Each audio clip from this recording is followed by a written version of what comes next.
Hello everyone. Today we are going to study the first chapter of science textbook for class 8 students. The chapter name is Crop Production and Management.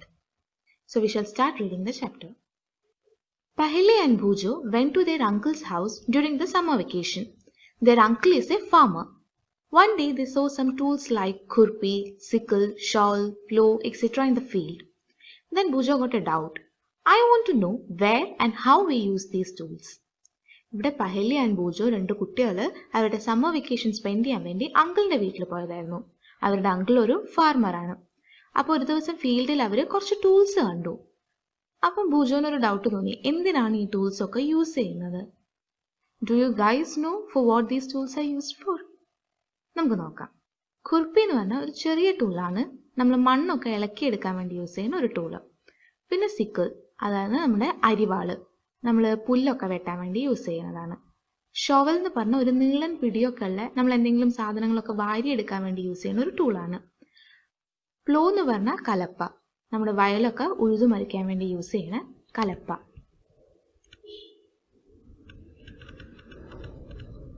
You have learned that all living organisms require food. Plants can make their food themselves. Can you recall how green plants synthesize their own food? Animals, including humans, cannot make their own food. So where do animals get their food from? So നമുക്ക് already അറിയാം, എല്ലാ living ഓർഗാനിസത്തിൻ്റെയും സർവൈവലിനുള്ള ഒരു basic requirement ആണ് food. അതിൽ പ്ലാന്റ്സിൻ്റെ കേസിൽ പ്ലാന്റ്സിന് സ്വന്തമായിട്ട് food prepare ചെയ്യാൻ പറ്റും. Do you guys remember how plants prepare their own food? Yes, it's by photosynthesis. Photosynthesis എന്നുള്ള പ്രോസസ്സ് വഴിയാണ് green plants self food produce ചെയ്യുന്നത്. ഇനി അനിമൽസിൻ്റെ കേസിൽ ഹ്യൂമൻസ് ഇൻക്ലൂഡഡ് ആയിട്ടുള്ള അനിമൽസിന് സ്വന്തമായിട്ട് ഫുഡ് ഉണ്ടാക്കാൻ പറ്റില്ല. സോ എവിടെ നിന്നാണ് അനിമൽസിന് ഫുഡ് കിട്ടുന്നത്? But first of all, why do we have to eat food? ശരിക്കും നമ്മൾ എന്തിനാണ് ഭക്ഷണം കഴിക്കുന്നത്? ആഹാരം കഴിക്കുന്നതിൻ്റെ യൂസ് എന്താണ് actually? You already know that energy from the food is utilized by organisms for carrying out their various body functions such as digestion, respiration and excretion. We get our food from plants or animals or both. So നമുക്ക് already അറിയാം, നമ്മുടെ ബോഡിയിൽ ചില primary functions like digestion, respiration, excretion ഇതൊക്കെ നടക്കുന്നുണ്ട്. ഇതൊക്കെ പ്രോപ്പറായിട്ട് നടക്കണമെങ്കിൽ നമുക്ക് എനർജി വേണം. ഈ എനർജീൻ്റെ സോഴ്സാണ് നമ്മൾ കഴിക്കുന്ന ഫുഡ്. ഈ ഫുഡ് പ്ലാന്റ്സ് നിന്നാവാം, അനിമൽസ് നിന്നാവാം, അല്ലെങ്കിൽ രണ്ടിൽ നിന്നും വരുന്ന ഫുഡ് നമ്മൾ കഴിക്കുന്നുണ്ടാവാം. So again Bhujo got a doubt. Since we all need food, how can we provide food to a large number of people in our country? So നമ്മുടെ രാജ്യത്ത് ഇത്രയും population ഉണ്ട്, എല്ലാവരെയും ഫുഡ് വേണം താനും. സോ എങ്ങനെയാണ് എല്ലാവർക്കും ഫുഡ് എത്തുന്നത്?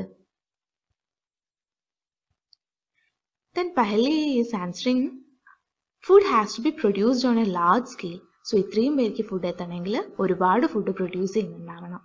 In order to provide food for a large population, regular production, proper management and distribution is necessary. So ഇത്രയും വലിയൊരു പോപ്പുലേഷനിൽ എല്ലാവർക്കും ഫുഡ് എത്തണമെങ്കിൽ നമ്മൾ ശ്രദ്ധിക്കേണ്ട 3 കാര്യങ്ങളാണ്. ഒന്ന്, റെഗുലർ പ്രൊഡക്ഷൻ, അതായത് കൃഷി വഴിയാണ് നമുക്ക് മെജോറിറ്റി ഓഫ് നമ്മുടെ ഫുഡ് വരുന്നത് കൃഷി വഴിയാണ്. സോ റെഗുലർ ആയിട്ട് കൃഷി നടക്കുന്നുണ്ട് എന്നുള്ളത്. പിന്നെ പ്രോപ്പർ മാനേജ്മെന്റ്, ഈ കൃഷി വഴി നമുക്ക് കിട്ടുന്ന അരി, ഗോതമ്പ് അതുപോലുള്ള ധാന്യങ്ങൾ അല്ലെങ്കിൽ പഴങ്ങൾ, പച്ചക്കറികൾ ഇതൊക്കെ സേഫായിട്ട് നമ്മൾ സൂക്ഷിക്കുന്നുണ്ട്. ഡാമേജ് ഒന്നും വരാണ്ട്, കേടുപാടുകളൊന്നും വരാണ്ട് നമുക്ക് സൂക്ഷിക്കാൻ പറ്റണം. പിന്നെ ഡിസ്ട്രിബ്യൂഷൻ, ഇങ്ങനെ ഉണ്ടാക്കിയ ഫുഡ് എല്ലാവരിലേക്കും എത്തുന്നുണ്ട് എന്നുള്ളതും ഉറപ്പുവരുത്തണം. Agricultural practices. Till 10,000 BCE, people were nomadic. They were wandering in groups from place to place in search of food and shelter. They ate raw fruits and vegetables and started hunting animals for food. Later, they could cultivate land and produce rice, wheat and other food crops. Thus was born agriculture. So, ഒരു 10,000 BCക്ക് മുമ്പൊക്കെ ആളുകൾ nomadic ആയിരുന്നു. They were moving from one place to another. So ഇങ്ങനെ ഗ്രൂപ്പ്സിൽ അവർ wander ചെയ്യും, ഓരോ സ്ഥലത്തു നിന്ന് ഇങ്ങനെ ഫുഡും ഷെൽട്ടറും അന്വേഷിച്ച് ഇങ്ങനെ പോകും. സോ പോണ വഴിയിൽ കിട്ടുന്ന ഫ്രൂട്ട്സും വെജിറ്റബിൾസും ഒക്കെ അതുപോലെ കഴിക്കും. പിന്നെ അനിമൽസിനെ വേട്ടയാടും, ഹണ്ടിങ് ചെയ്യും. അങ്ങനെയൊക്കെയായിരുന്നു അവരുടെ ഫുഡ്. കുറച്ചും കൂടെ കഴിഞ്ഞപ്പോഴാണ് സ്വന്തമായിട്ട് ഭൂമിയിൽ വിത്ത് വിതച്ച് അത് കൃഷി ചെയ്ത് അരി, ഗോതമ്പ് അതുപോലുള്ള പല ഫുഡ് ക്രോപ്സും അവർ ഉണ്ടാക്കി തുടങ്ങിയത്. സോ അങ്ങനെയാണ് അഗ്രികൾച്ചർ തുടങ്ങുന്നത്. When plants of the same kind are cultivated at one place on a large scale, it is called a crop. For example, crop of wheat means that all plants grown in a field are that of wheat. ഒരു വലിയ ഏരിയയിൽ ഒരേ ചെടീൻ്റെ തന്നെ cultivation നടത്തുമ്പോഴാണ് നമ്മൾ അതിനൊരു crop എന്ന് പറയുന്നത്. ഇപ്പോൾ ക്രോപ്പ് ഓഫ് വീറ്റ് എന്ന് പറഞ്ഞാൽ ഒരു വലിയ ഏരിയയിൽ മുഴുവൻ ഗോതമ്പ് ചെടികളായിരിക്കും കൾട്ടിവേറ്റ് ചെയ്യുന്നത്. You already know that crops are of different types like cereals, vegetables and fruits. These can be classified on the basis of the season in which they grow. So നമുക്ക് already നമ്മൾ generally ഫുഡിന് നമ്മൾ cereals, ധാന്യങ്ങൾ, vegetables അതായത് പച്ചക്കറികൾ അല്ലെങ്കിൽ fruits, പഴവർഗ്ഗങ്ങൾ ഇങ്ങനെ നമ്മൾ ക്ലാസിഫൈ ചെയ്യുന്നുണ്ട്. ഇനി അതല്ലാണ്ട് ഏത് സീസണിലാണോ നമ്മൾ ഈ ഓരോ ക്രോപ്പും വളർത്തുന്നത് എന്നുള്ളതനുസരിച്ചിട്ടും നമുക്കിതിനെ ക്ലാസിഫൈ ചെയ്യാൻ പറ്റും. India is a vast country. The climatic conditions like temperature, humidity and rainfall vary from one region to another. India പോലുള്ള ഒരു വലിയ രാജ്യത്ത് ഒരു പ്രദേശത്തുള്ള ക്ലൈമാറ്റിക് കണ്ടീഷൻസ് അല്ല വേറൊരു സ്ഥലത്തുള്ളത്. ഒരു സ്ഥലത്ത് കിട്ടുന്ന മഴയായിരിക്കില്ല വേറൊരു സ്ഥലത്ത് ഉണ്ടാവുന്നത്. So accordingly, there is a rich variety of crops grown in different parts of the country. Despite this diversity, two broad cropping patterns can be identified.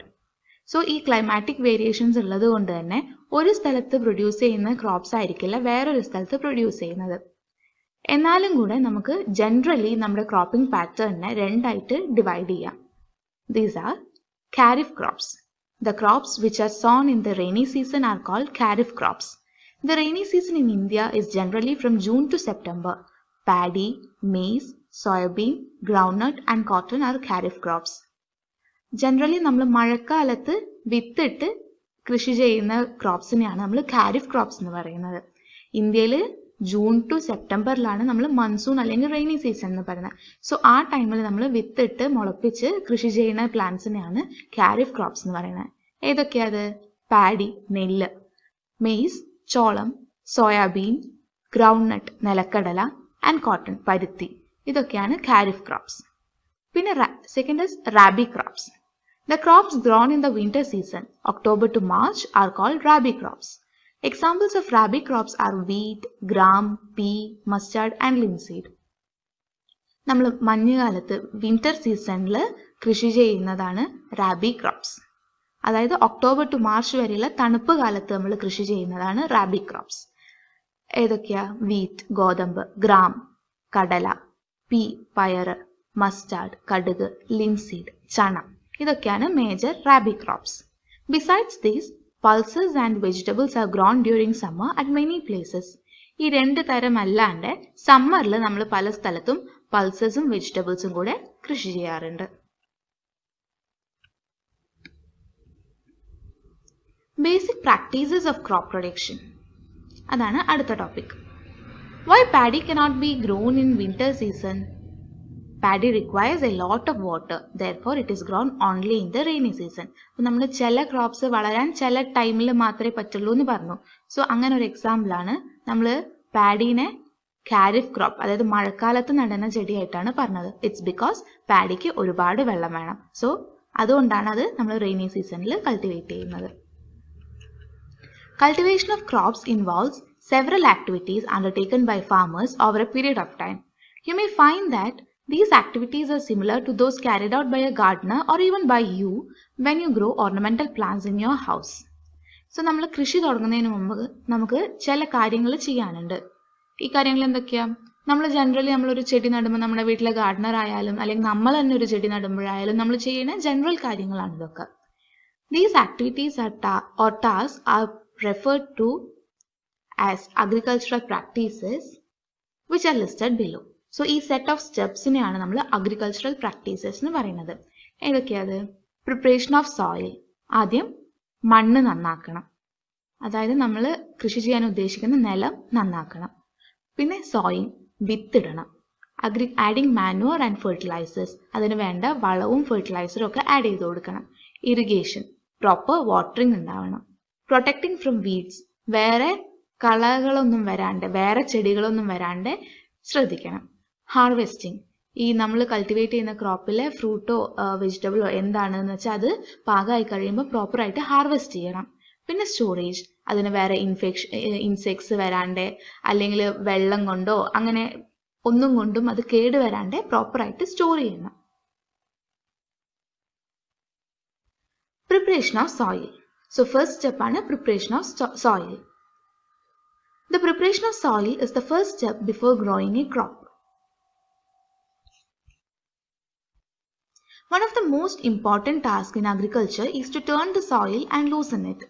This allows the roots to penetrate deep into the soil. The loose soil allows the root to breathe easily even when they go deep into the soil. Why does the loosening of soil allow the roots to breathe easily? So നമ്മൾ കൃഷി തുടങ്ങുമ്പോൾ first സ്റ്റെപ്പാണ് preparation of soil.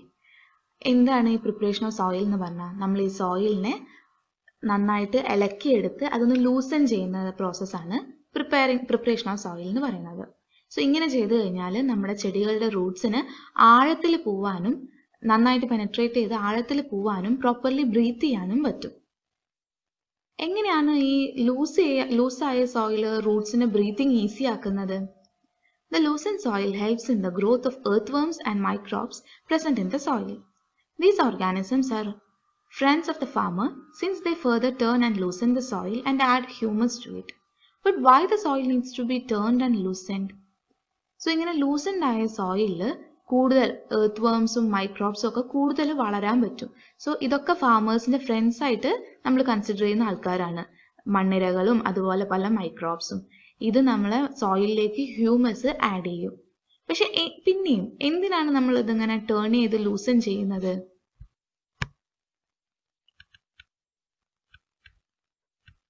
You have learned in previous classes that soil contains minerals, water, air, and some living organisms. In addition, dead plants and animals get decomposed by soil organisms. In this way, various nutrients in the dead organisms are released back into the soil. These nutrients are again absorbed by the plants. So നമുക്ക് already അറിയാം നമ്മുടെ സോയിലിൽ പല മിനറൽസും വാട്ടറും എയറും അതുപോലെ ചില living ഓർഗാനിസംസും ഒക്കെ ഉണ്ടാവും.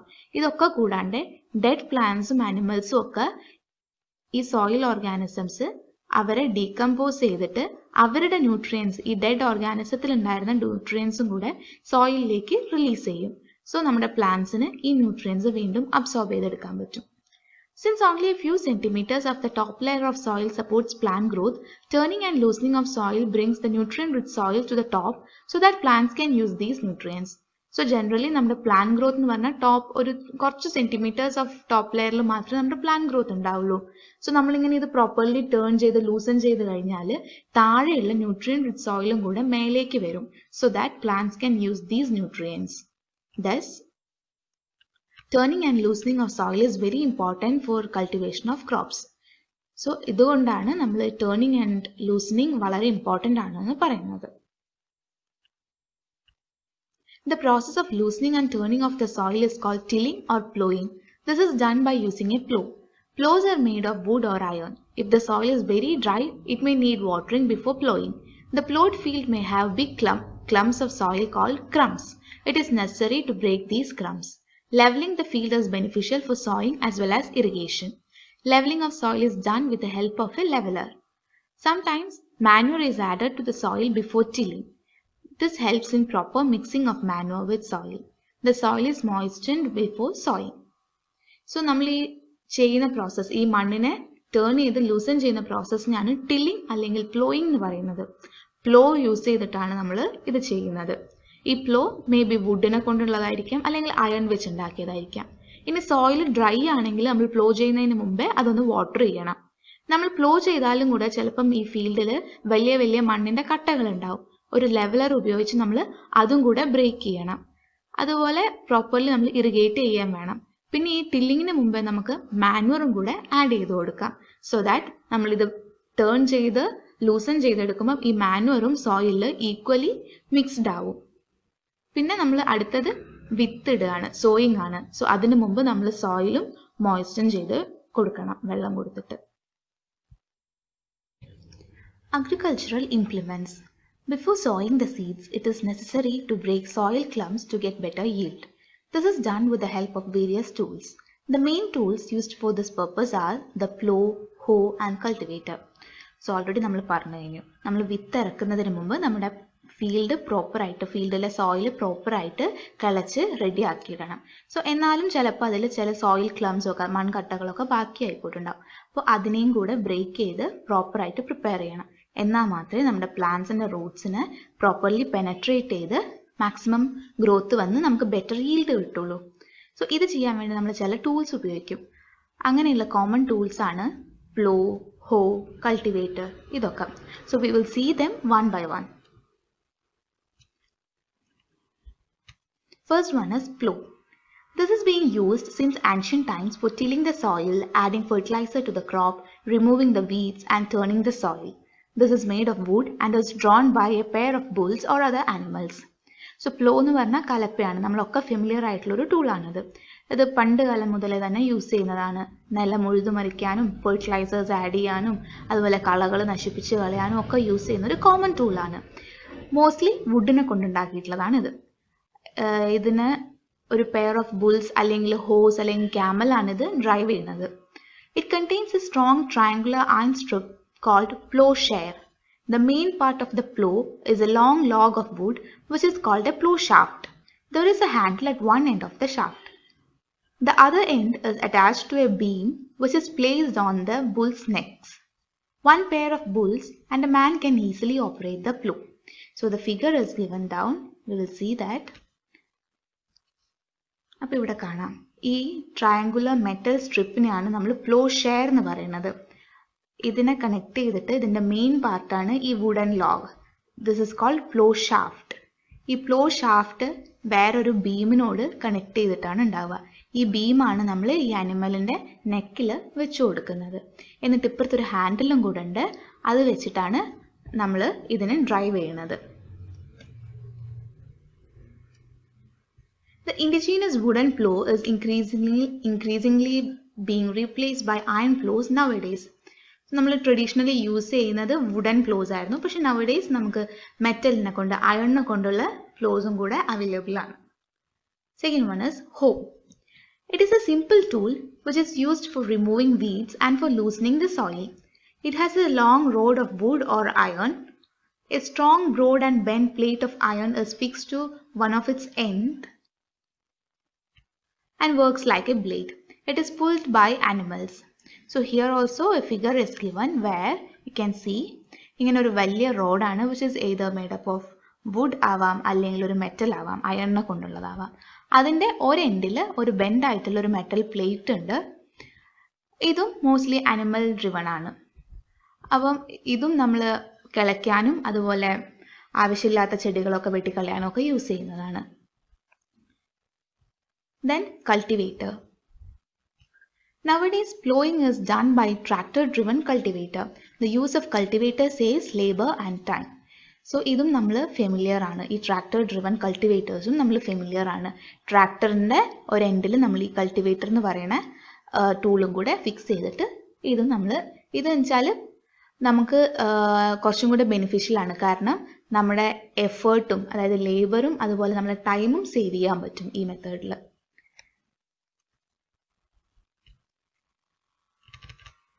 Next is sowing. Sowing is the important part of crop production. Before sowing, good quality, clean and healthy seeds of a good variety are selected. Farmers prefer to use seeds which give higher yield. ഇനി ഏറ്റവും main ഒരു important സ്റ്റെപ്പാണ് sowing, അതായത് വിത്ത് ഇറക്കുക.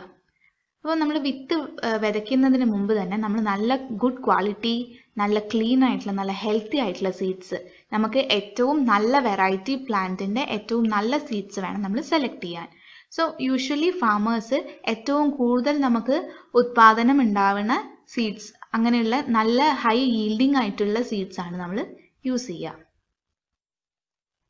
Selection of seeds. So Paheli is telling something. One day I saw my mother put some gram seeds in a vessel and pour some water on them. After a few minutes, some seeds started to float on the top. I wonder why some seeds float on water. So ഒരു ദിവസം പഹലിൻ്റെ അമ്മ ഒരു വെസലിൽ കുറച്ച് കടല ഇട്ടിട്ട് അതിൽ വെള്ളം ഒഴിക്കുന്നത് കണ്ടു. കുറച്ച് സമയം കഴിഞ്ഞപ്പോൾ അതിൽ ചില സീഡ്സ് ഒക്കെ മേലെ ഇങ്ങനെ പൊങ്ങിക്കിടക്കുന്നുണ്ടായിരുന്നു. എന്തുകൊണ്ടാണ് ഇതിങ്ങനെ വെള്ളത്തിന്റെ മേലെ പൊങ്ങിക്കിടക്കുന്നത്? So here is an activity for you people. Take a beaker and fill half of it with water. Put a handful of wheat seeds and stir well. Wait for some time. ഒരു ബീക്കറിൽ പകുതി വെള്ളം എടുത്തിട്ട് ഒരു കൈ നിറയെ ഗോതമ്പ് മണികൾ അതിലിട്ട് കൊടുക്കുക. എന്നിട്ട് നന്നായിട്ട് ഇളക്കി നോക്കിയിട്ട് കുറച്ച് സമയം കഴിഞ്ഞിട്ട് ഒബ്സർവ് ചെയ്യാം. Are there any seeds which float on water? Would those be lighter or heavier than those which sink? Why would they be lighter? അപ്പോൾ നമ്മളിങ്ങനെ നോക്കുമ്പം ഒബ്സർവ് ചെയ്ത് കഴിയുമ്പോൾ നിങ്ങൾക്ക് കുറച്ച് വിത്തുകൾ മേലെ പൊങ്ങിക്കിടക്കുന്നത് കാണുന്നുണ്ടോ? ഈ പൊങ്ങിക്കിടക്കുന്ന ആൾക്കാർ താഴെ കിടക്കുന്ന ആൾക്കാരെക്കാളും വെയിറ്റ് കൂടിയതായിരിക്കോ കുറഞ്ഞതായിരിക്കോ? എന്താണ് ഇതിന്റെ കാര്യം? Damaged seeds become hollow and are thus lighter. Therefore, they float on water. So എന്തെങ്കിലും ഡാമേജ് പറ്റിയിട്ടുണ്ടെങ്കിൽ അതിൻ്റെ ഉള്ളൊക്കെ പൊള്ളയായി പോയിട്ടുണ്ടാവും, ഹോളോ ആയി പോയിട്ടുണ്ടാവും. സോ ബിക്കോസ് ഓഫ് വിച്ച് അത് ലൈറ്റർ ഇൻ വെയിറ്റ് ആയിരിക്കും. അപ്പോൾ അങ്ങനെയുള്ള സീഡ്സ് ആണ് മേലെ പൊങ്ങിക്കിടക്കുന്നത്. സോ പൊങ്ങിക്കിടക്കുന്നത് ഡാമേജ്ഡ് സീഡ്സ് ആയിരിക്കും. This is a good method for separating good healthy seeds from the damaged ones. So ഇങ്ങനെയാണ് നമ്മൾ ഡാമേജ്ഡ് സീഡ്സിനെ കണ്ടുപിടിക്കാനുള്ള, ഹെൽത്തി സീഡ്സിനെയും ഡാമേജ് സീഡ്സിനെയും സെപ്പറേറ്റ് ചെയ്യാൻ പറ്റുന്ന ഒരു easy way. Before sowing, one of the important tasks is to know about the tools used for sowing seeds. So നമ്മൾ വിത്ത് ഇറക്കുന്നതിന് മുമ്പ് നമുക്ക് അറിയേണ്ട ഒരു കാര്യം കൂടിയുണ്ട്. എന്തൊക്കെയാണ് ഈ വിത്ത് ഇറക്കാൻ സോയിങ്ങിന് വേണ്ടി യൂസ് ചെയ്യേണ്ട ടൂൾസ് എന്ന്.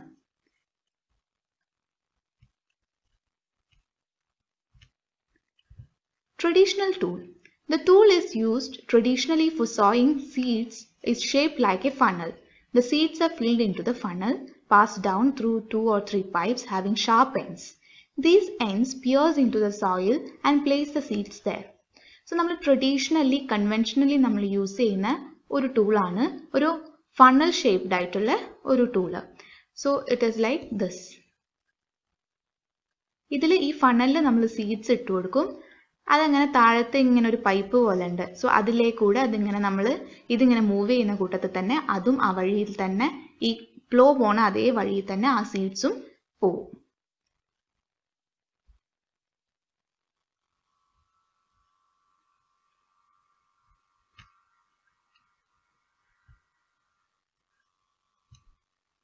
Second way is seed drill. Nowadays the seed drill, and the figure is given there, is used for sowing with the help of tractors. This sows the seeds uniformly at equal distance and depth. It ensures that the seeds get covered by the soil after sowing. This protects seeds from being eaten by birds. Sowing by using a seed drill saves time and labor. So ഇവിടെ seed drill എന്ന് പറഞ്ഞിട്ട് നമ്മൾ വേറൊരു സംഭവം കൂടെ ഉണ്ട്. അതെങ്ങനെയാണ് work ചെയ്യുന്നത്? ട്രാക്ടറിൻ്റെ ഹെൽപ്പോടുകൂടിയാണ് ഇത് വെച്ചിട്ട് നമ്മൾ സോയിങ് ചെയ്യുന്നത്. ഇതിൻ്റെ ബെനിഫിറ്റ് എന്ന് പറഞ്ഞു കഴിഞ്ഞാൽ സീഡ്സൊക്കെ ഈക്വൽ ഡിസ്റ്റൻസിൽ ഈക്വൽ ഡെപ്തിൽ തന്നെ പോയി വീഴും എന്നുള്ളതാണ് ഇതിൻ്റെ ബെനിഫിറ്റ്. പിന്നെ അത് മാത്രമല്ല, നമ്മൾ സോ ചെയ്ത് കഴിഞ്ഞ് കഴിഞ്ഞാൽ ഇതിൻ്റെ മേലെ മണ്ണ് വെച്ച് മൂടുകയും ചെയ്യും. അപ്പോൾ അതുകൊണ്ടുള്ള ഒരു ബെനിഫിറ്റ് എന്താ? വേറെ ബേർഡ്സോ അങ്ങനെയുള്ളതൊന്നും വന്ന് ഈ സീഡ്സിനെ കൊത്തിക്കൊണ്ടു പോകാണ്ടും കൂടെ നമുക്ക് ശ്രദ്ധിക്കാൻ പറ്റും. അതും കൂടാണ്ട് ഈ ഒരു പ്രോസസ്സ് വഴി നമുക്ക് നമ്മുടെ ടൈമും എഫേർട്ടും കൂടെ ലാഭിക്കാൻ പറ്റും.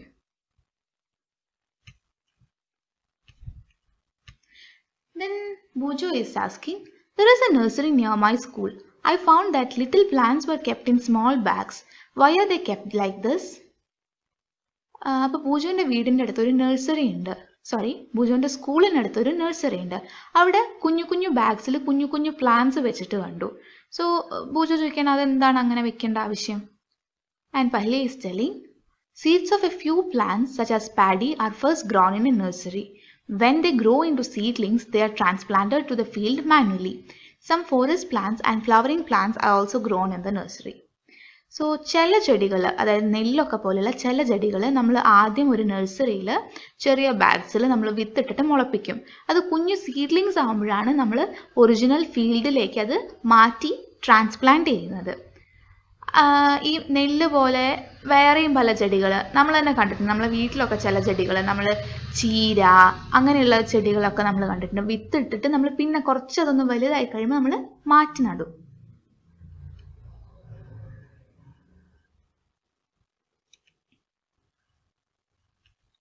Appropriate distance between the seeds is necessary to avoid overcrowding of plants. So നമ്മൾ എപ്പോഴും സീഡ്സ് നടുമ്പം പ്രോപ്പർ ഡിസ്റ്റൻസ് മെയിൻറ്റെയിൻ ചെയ്യാൻ ശ്രദ്ധിക്കണം. ഇല്ലെങ്കിൽ ഈ സീഡ്സ് വളർന്ന് വലിയ ചെടിയാവുമ്പം ഇതൊക്കെ കൂടെ ഒരു ചെറിയ സ്പേസിൽ ഭയങ്കര തിരക്കാവില്ലേ? സോ ഓവർ ക്രൗഡിങ് അവോയ്ഡ് ചെയ്യാൻ വേണ്ടി നമ്മൾ സീഡ്സ് ഇടുമ്പോൾ തന്നെ പ്രോപ്പർ സ്പേസിങ്ങിൽ വേണം ചെയ്യാൻ. This allows plants to get sufficient sunlight, nutrients and water from the soil. At times, a few plants may have to be removed to prevent overcrowding. So ഇങ്ങനെ നമ്മൾ equal ഡിസ്റ്റൻസിൽ നട്ടാൽ മാത്രമേ എല്ലാ പ്ലാന്റ്സിനും ഈക്വൽ ആയിട്ട് അതിന് വേണ്ടത്ര സൺലൈറ്റും ന്യൂട്രിയൻസും വെള്ളവും ഒക്കെ വലിച്ചെടുക്കാൻ പറ്റുള്ളൂ. അപ്പോൾ ചില സമയങ്ങളിൽ നമ്മൾ ഈ ഓവർ ക്രൗഡിങ് കാരണം നമ്മൾ പ്ലാന്റ്സിനെ റിമൂവ് ചെയ്ത് കളയേണ്ടിയും വരും. So we will stop this video now and continue the rest in the next video. Thank you.